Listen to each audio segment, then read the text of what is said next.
Gabriel Jesus ends a 14-match drought after being out for so long, and a 6-month drought scores a brace. Ben White scores one. Granit Xhaka, it's a 4-1 victory, a celebration at the Emirates as Arsenal continue maintain that big, or at least biggish, lead above Manchester City in the Premier League title. They could just smell it with a 4-1 victory against Leeds United, who remain ever so much in danger of dropping to the Championship. Luis Miguel Echegaray will have James Ollie joining us later on from the Emirates. But Stevie Nicol, give me your initial reactions. The same old story. Arsenal keep on winning at home. They're feeling good under this run under Arteta. They're doing very well. Give me your reaction from this Arsenal win, my friend. To be honest, my reaction is kind of bland. It's the type of scoreline that we expected. It took them half an hour to get going. You know, Ramsdale had 3 saves. One of them, a real important one down low to his left-hand side. But as soon as Jesus put the penalty in the back of the net, you kind of knew that this game was over for Leeds. And a 4-1 scoreline kind of tells you the sort of dominance that the Arsenal had after Jesus put them ahead. So it's kind of a bland reaction. It's the score. The sort of scoreline I expected and the type of performance. Again, they weren't at their scintillating best, Arsenal. In fact, they could even have Bukayo Saka sitting on the bench to give him a rest. So they did enough to win. It was comfortable. And yet again, and I seem to say this every time you ask me about Arsenal, every time we're on here, it's the performance of a championship winning team. That's what it is. I think, as bland as your reply can be, Stevie Nicol, I think that's the point, right? Even at their not very best, a 4-1 victory basically means the only thing standing in the way at this point is Arsenal itself. But let's focus on the players here. You mentioned something very intriguing here. The type of game now where Bukayo Saka, can be on the bench now because Gabriel Jesus is back, Leandro Trossard getting his 7th assist in 6 Premier League matches, Martinelli's clicking, Odegaard. I mean, do you think now that Gabriel Jesus is back, does it feel like a new signing now? Can Arteta be a little bit more relaxed, especially because they're not in the Europa League as well? Yeah, there's no question that Jesus coming back gives them even more impetus than they already had. It wasn't as if it wasn't like Arsenal were counting down the days and the hours and the minutes to Jesus getting back because, quite frankly, with the signing of Trossard, it was almost Jesus who. But the fact is, they are a better side with Jesus in the team, and they can afford to play Trossard as well. They can afford to give Saka a break. It almost felt like it was his turn this week because I think previous weeks it was Martinelli. This time he plays.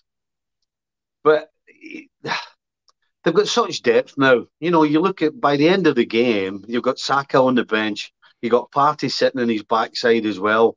You're bringing class on of the likes of Jorginho.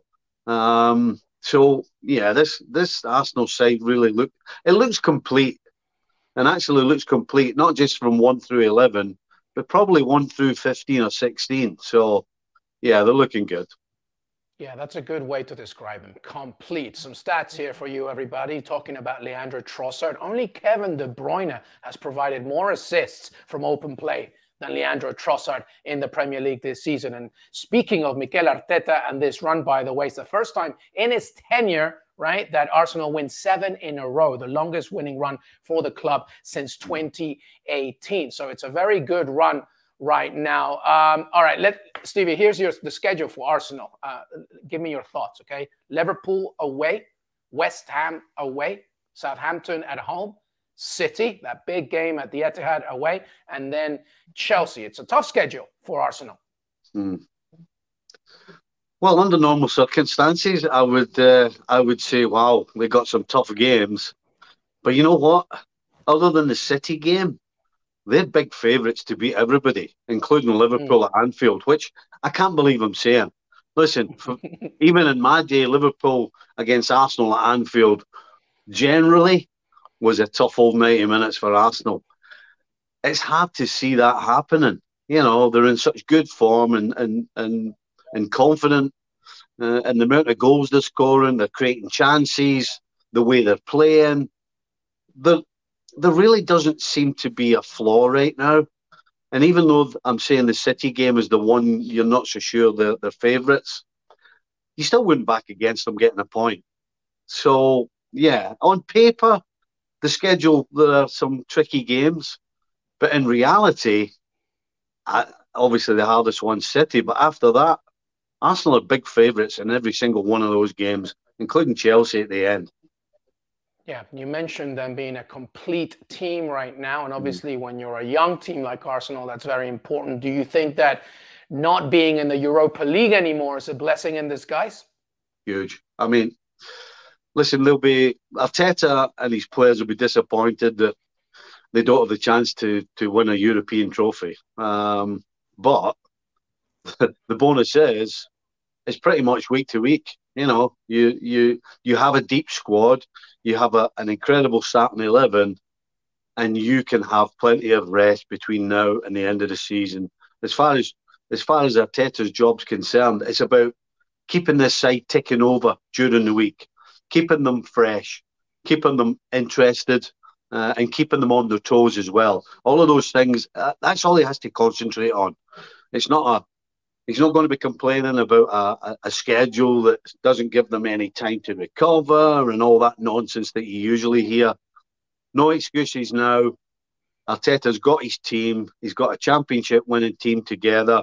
He's got plenty of time to recover after games between now and the end of the season. So this is all about Arteta, in my opinion, finishing it off. Because I don't think the inexperience of the team is going to cause them to do anything wrong between now and the end of the season. If anything's going to go wrong, it's going to be down to Arteta not doing the right things between now and the end. Yeah, and when you're this young of a team, I think it probably helps that you just have that one single focus, which is to win the Premier League. Stevie, Nicol, Luis Miguel Echegaray here, ESPN FC. We welcome your questions, everybody. This is a live show. Stevie, here's the first question.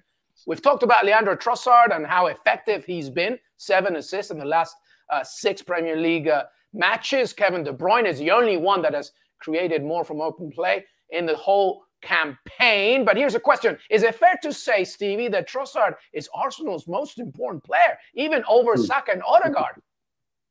It seems like we get this question every time we're on. I think it's Leandro Trossard's mother that's messaging us every time.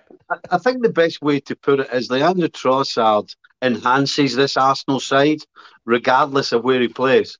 If you play him wide instead of a Saka or a Martinelli, it gives you something different. It's more of a passing.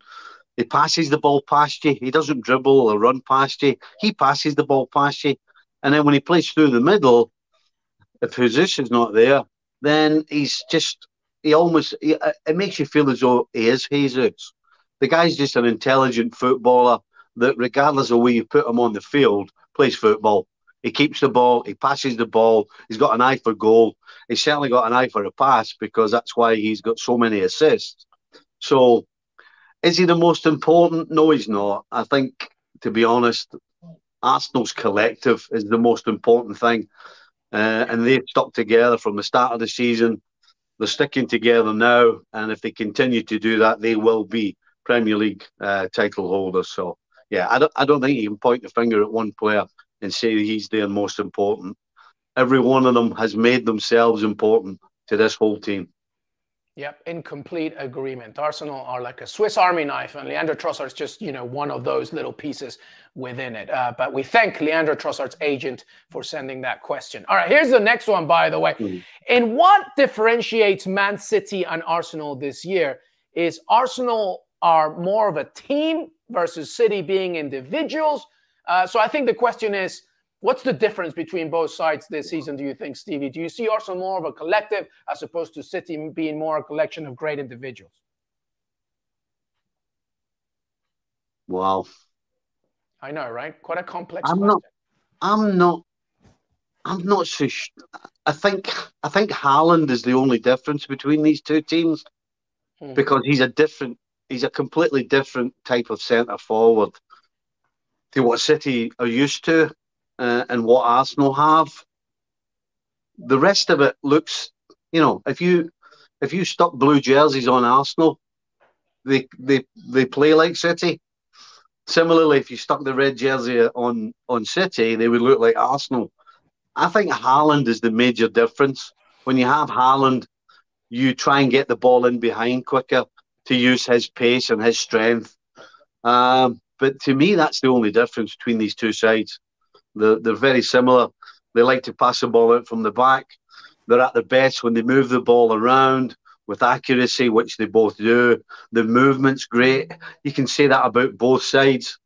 So I would suggest that really the only difference between these two teams is Erling Haaland.